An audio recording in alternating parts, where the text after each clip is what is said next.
If you've ever opened a website in Google Chrome and suddenly found it in another language, don't worry. In this video, I'm going to show you how to change any website language back to English in Google Chrome in just a few seconds. This is a super simple trick, and it's especially helpful if you accidentally land on a page that's in Spanish, French, German, or any other language you don't want to use. If this tutorial helps you out, make sure to hit the like button and subscribe for more quick Chrome tips and easy how-to videos. Alright, let's get started. First, open the website you want to view in Google Chrome.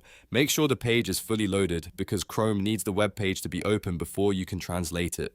Now, once the website is open, right-click anywhere on the web page. It doesn't matter where you click, as long as you're on the page itself. After you right-click, a menu will appear with different options. From that menu, look for the option that says Translate to English and click it.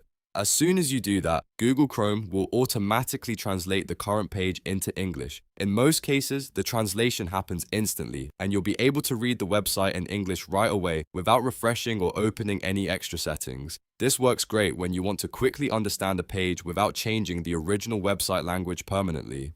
If the page doesn't translate immediately, just wait a moment and let Chrome finish processing the page. You may also see Chrome's translation bar at the top of the browser, where you can choose English manually if needed. But in most cases, the right-click method is the fastest and easiest way to switch a website back to English. And that's it. Now you know how to change any website language back to English in Google Chrome. It only takes a couple of clicks, and it can save you a lot of confusion when browsing foreign language websites. If this video was useful, please give it a like, subscribe to the channel, and turn on notifications so you don't miss the next quick tutorial. Thanks for watching, and I'll see you in the next one.